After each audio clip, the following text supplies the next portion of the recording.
And we have a great, a very interesting guest today. Very, very important guest. Well, important for me as well because he's my own composition teacher at Rutgers University. He has won the Grammy Award for opera, and we are just extremely happy to have him here to ask him some questions. His name is Dr. Robert Aldridge. So, welcome, Dr. Aldridge. Patricia, Larry, great to see you. Good to see you too. And then we also have Larry Tamburi, Executive Director of Newark School of the Arts. So the first question, Dr. Aldridge, what was it like winning the Grammy? It was actually a lot of fun. I didn't know that much about it, and one night the Grammy was for my first opera, Elmer Gantry.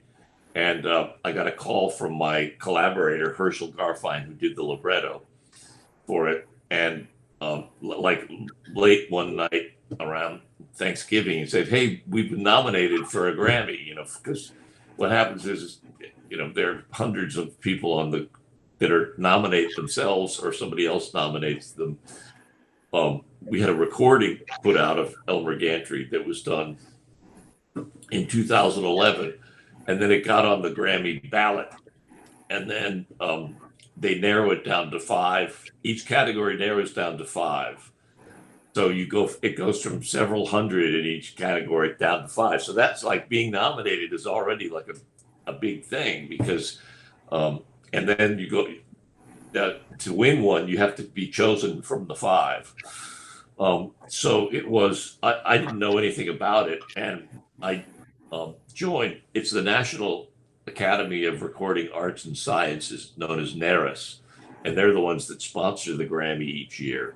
And it's usually it used to alternate between Los Angeles and New York, but now it's mostly in Los Angeles. So, and I didn't really want to go to the Grammy, but my daughter talked me into it because she was about 13 or 14 at the time. So she wanted to see all the pop stars and, and be on the red carpet. So we went, and then Herschel took his daughter, who was a little younger. I guess my daughter was about 15 or 16, and Herschel's daughter was about 12. So we went, the 4 of us went out, and that was a lot of fun. So you kind of, without any expectations for winning. And Herschel would say, "Look, do you have your speech ready?" And I said, "Well, no, we're not going to win." He said, "You got to write your speech." So he kept after me. So they're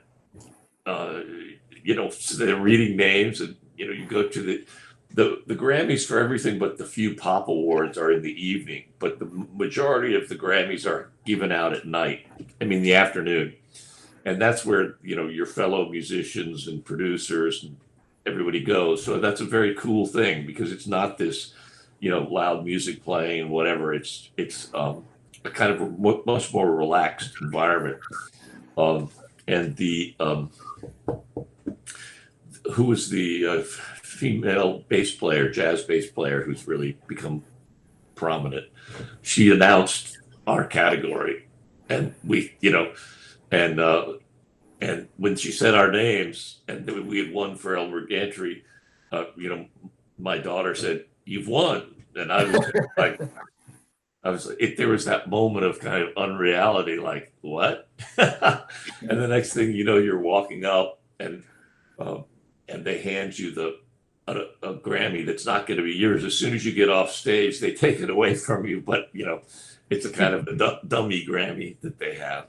And then what was a lot of fun is they take you, and the 4 of us went around to all these press interviews and this kind of cascade of photo sessions, for a couple of hours. It seemed like we were running around the gauntlet doing a lot of things. So it was a lot of fun, and including like rooms full of reporters, arts reporters, and so one person asked me, "So, do you feel like opera is still relevant to today's time? Since why are you writing an opera when it's really about pop music?"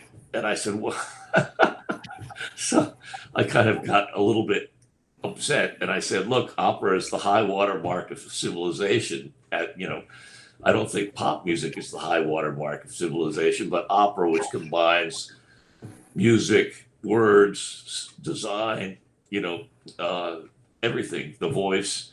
So I went on a kind of a tear about the history of opera. Was it Esperanza Spalding? Yes, it was. Yes, Yeah. She's great. because Yeah. she won the year before. She won like Best New Artist of the Year. Oh yeah. So I guess they have Pretty amazing. Yeah. Yeah. It was great. Now, writing an opera is hours and hours of music. I'm sure you hit a wall at some point. So, what do you do for creativity to inspire yourself? Well, you need a great story, first of all. And, that I had always thought that my first opera, Elmer Gantry, I'd had the idea years before because I hadn't read the book, but I saw the movie with Burt Lancaster, which was a famous movie at the time. And I thought, I'm a son of a minister, and he grew up in the South, originally as a Southern Baptist. So I had a great interest in religion, subjects of faith and religion. And so I always thought Elmer Gantry would be a great idea for an opera. And we kind of got into it. I asked Herschel if he would do the libretto. He's also a composer, but he had a lot of experience in the theater. So we started working. The worst thing you could do in writing an opera is starting at the beginning. You don't want to do that. You want to try to find, as they say, the expression, pick the low-hanging fruit. That is the things that are going to be in the opera, but aren't the hardest things, like the entrance of a main character, right? That's going to be, you pretty much have to have an aria for that kind of thing. The entrance for the so when we had two main characters, so we worked on their entrances to the opera, which weren't at the beginning. So then you kind of just compile everything. You sort of work backwards, work forwards, but you don't write in a linear fashion, or at least we didn't, and I don't recommend it because if you go back to the first scene, once you've written all this other things, you know where you're going, and you can use motives and all kinds of things that are going to be later in the beginning, right? So you already have, you can learn a lot from where you're going by doing where you're going first, then coming back to the opening. Well, that kind of also brings us to the topic that you have a background in literature. And so how did you go from that love of literature into music? Well, yes, yeah. I was a very late bloomer in music. I always played guitar as a kid, and I was an English major in college. But then when my junior year, I took a composition for non-majors, which almost every university has. When people take the class and learn about composing, even though you're not a major. So it was sort of like the light went off over my head as soon as I started writing music. So I took as many music courses in my last couple of years at college as I couldn't get enough credits to be a major, but I knew that my path was going to be in composing. And I went home and told my parents I want to be a composer, and they said, "Well, how are you going to make money doing that?" And well, that's another good question. How do you make money being a composer? You teach. Well, yeah, I mean, that's one of the interesting questions. There are lots of ways to make money as a composer, but there are very few classical or concert music composers who support themselves fully. I'd say Philip Glass, John Adams, very few. You could probably count the number who don't, who support themselves completely by their own work on one hand, or maybe maximum two hands. You get commissioned, to write pieces, and hopefully you get paid for those commissions. Then there are royalties, performance royalties from BMI and ASCAP, and then there are recording royalties when you have pieces recorded or played on the radio or published, sheet music. So, there are a lot of, as my entertainment lawyer once said, he's never seen so many streams of revenue coming from music as other fields. So, when it's art, you basically sell a painting or like, it's very, it's a lot of money for a painting, but with music, it's more like a lot of revenue streams from a lot of different places. So usually adding up to not enough to support yourself, which is why most of us teach. But in my best years, I've done pretty well. Where there's an opera commission, or when I got, when we did an oratorio in 2010, the commission was over $100,000 that was for me and Herschel. But it can get quite, if someone really wants you to do a big piece, there can be a fair amount of money involved. Otherwise, it's not, I wouldn't recommend it if you're thinking of getting rich as a composer, unless you're doing film music or, that kind of thing.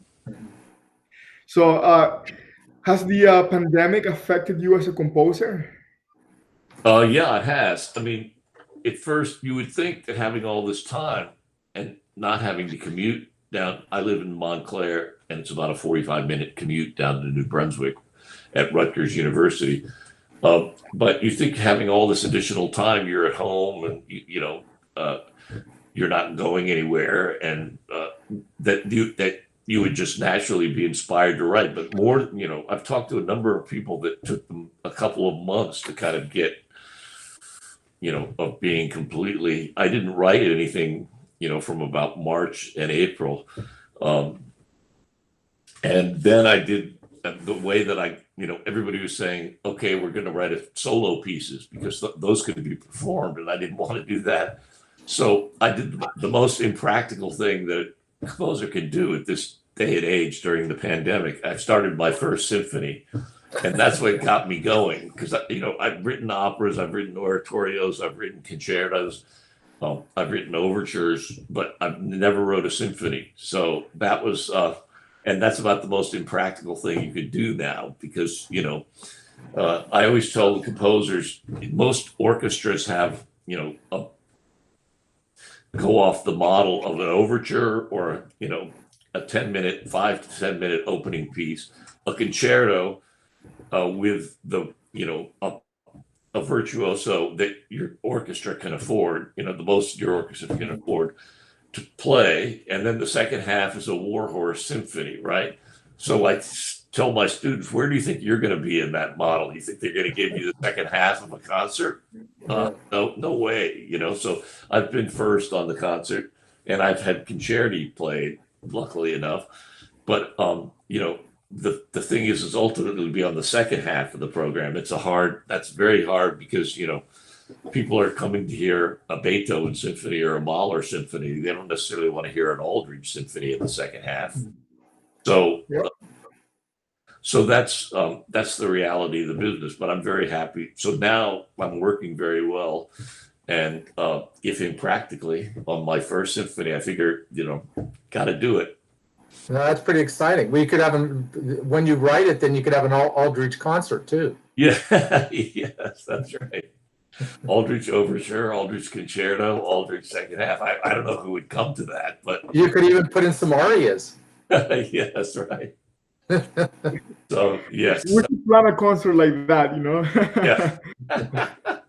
And then that orchestra would go bankrupt the next day. But we'll have fun while it lasts. Yeah. So, Dr. Aldridge, young students that want to go to college as composers, what do they need for their application? Normally we ask for the undergrad level, we ask for 3 pieces of contrasting nature. And sometimes we get composers who haven't done that much, or they've written pop songs, or they've written, and sometimes you get people that have done a lot. So we have all types. In fact, we've got like 20 or more undergrads in our composition program at Rutgers of all different variety of styles, some much more pop oriented, some very classical oriented, some more avant-garde, some more traditional. So I like the fact that there's an eclectic mix of composers. And Patricia, you being there, you saw that mix of a lot of different styles, and appreciate that. So we usually ask for 3 pieces, and even if they're not that advanced, if we see potential, we accept them. Because there aren't that many. While a 17-year-old student can be a virtuoso on piano, as you were, Patricio, very few people are advanced in composition at 17. It's just generally a lot of people at Rutgers, and when I was at Montclair State, they got to school majoring in something else, and then they thought it was cool that the composers were having their music played, and then all of a sudden became a double major or switched to composition. But they didn't do it before that. So did you compose earlier, Patricio? Yeah, here and there. I always composed. Even when I was 5 or 6 years old, but never full time. So Right. I started taking it seriously during my master's year, in college. Yeah. So, right. I remember when I met you at the fundraiser for the right for the Newark School of the Arts. That's right. A couple years ago. Yeah. Yeah, it's more like 7 or 8, right? It was like 7 or 8 years ago. That's right. Exactly. Yeah. Patricia was that was quite a big deal. Meeting. Yeah. Yeah. Well, you came up to me and said, "Hey, I want to come and study with you." So that was great. Look at this. Almost done with the PhD now. So Yeah, I know. Yeah, you're going to be done in a month or so, right? Yeah. Hopefully, we'll see. This, Larry, you've got to hear this piece. It's great. Oh, good. I look forward to it. Yeah. You should play it for Larry. Oh yeah. Yeah, definitely. You're a great teacher. Yeah. Hey, Bob, I have a question. When you're just relaxing, what kind of music do you like to listen to? Who do you listen to? Oh, all kinds. But my wife teases me because when I cook, which is 2 or 3 times a week, I usually put on. We have Alexa in the kitchen, and so I listen to a lot of Van Morrison. Because I grew up with his music and love it, and it's very, it's not complex we listen to jazz too and all kinds of things, but it's more more of the pop things in the just otherwise, if it's a complex, if the music is too interesting or complex, then your mind kind of tries to if you're a composer, you're always, anytime music is playing, you're trying to figure out how it's working. Like being a car mechanic, always figuring out how the car works and what get your head under the hood. But composer is the same way. Music, when I hear it, like, what is that? How's it working? So I like to turn that side off when I'm relaxed, so that and listen to something that I can just enjoy. Yeah. Do you listen to music when you cook, Larry? Yeah, I've been cooking 3 days a week too. Yeah, and Right. I'm starting to feel really good. I'm starting to get some skills, which is really fun. Yeah. I usually listen to chamber music or jazz. Yeah. Oh, really? Yeah. See, that's too interesting for me. Well, I have 2 ways of listening. If I'm seriously listening, I just like filter everything out and just listen. Yeah. Which is different than just being relaxed. Definitely. Yeah. And I never in my whole life got into pop music. I don't even know anything in pop music, and so I just have no connection to it whatsoever. I was listening to jazz and classical music my whole life, and that's all I really know. Yeah. Right. Like, so in my generation, I think we're the same generation. Well, right. But so for instance, the Beatles, You know, Yeah. you were probably a little too. No, you're what, 3 or 4 years older than I am. Yeah, yeah. I never liked the Beatles. I never really liked them at all. Yeah. See, I got into all that thing, Bob Dylan, Yeah. Beatles, Yeah. and so I mean that was my way in initially, but then my mother was a big classical music fan, so I would Yeah. look, and I didn't distinguish between these different things, and then eventually Yeah. jazz and rock, and so I think that's one of the reasons I became, I loved it all, and so and wanted to kind of use. I still think I use parts of a lot of types of music in my own composition. Would you say Oh, that you did? yeah, sorry. So would you say that that's the American sound? Because your music is distinctly American. Yes, yeah, right. Yeah, I mean, I want it that way, right? Because I mean, if you're because we're American composers, I think for too long Americans looked to Europe to sort of guide the way. And when you think about literature, American literature, they broke away in the 1800s with Nathaniel Hawthorne, Mark Twain, Herman Melville. In the arts, in the visual arts, it was in the 20s and 30s, with the abstract expressionists. And, but it didn't happen in music until really, I would say, I mean, Copland certainly, and Gershwin were great American composers, but not a lot of people followed them. I've been listening to the Romantic Symphony by Howard Hanson a lot. That was written in the early 30s. Very American sounding too. Yeah, It's a great piece. Yeah. Yeah, there was an American. There were a lot of those composers that were very good, and Yeah. and then the serialists came in and kind of took over everything. Yeah. And the American sound went away. I remember when I was in school at New England Conservatory, Copland was considered very square, and that you couldn't do that because it was everything was 12 tone, and the audiences went away too when the 12 tone came in. The audiences went away too, unfortunately. Right. That was really problematic because because once you lose an audience, it's hard to get them back, as you know. So that was really unfortunate. But yeah, so I'm happy to see that American music is continued to define itself, and I'm happy to be in that tradition.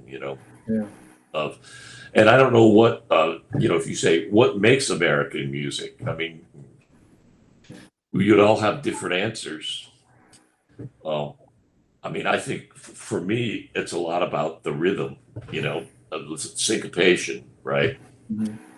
But because that comes from jazz, that comes from, and that's your music. The syncopation is so prominent. The opening of your opera.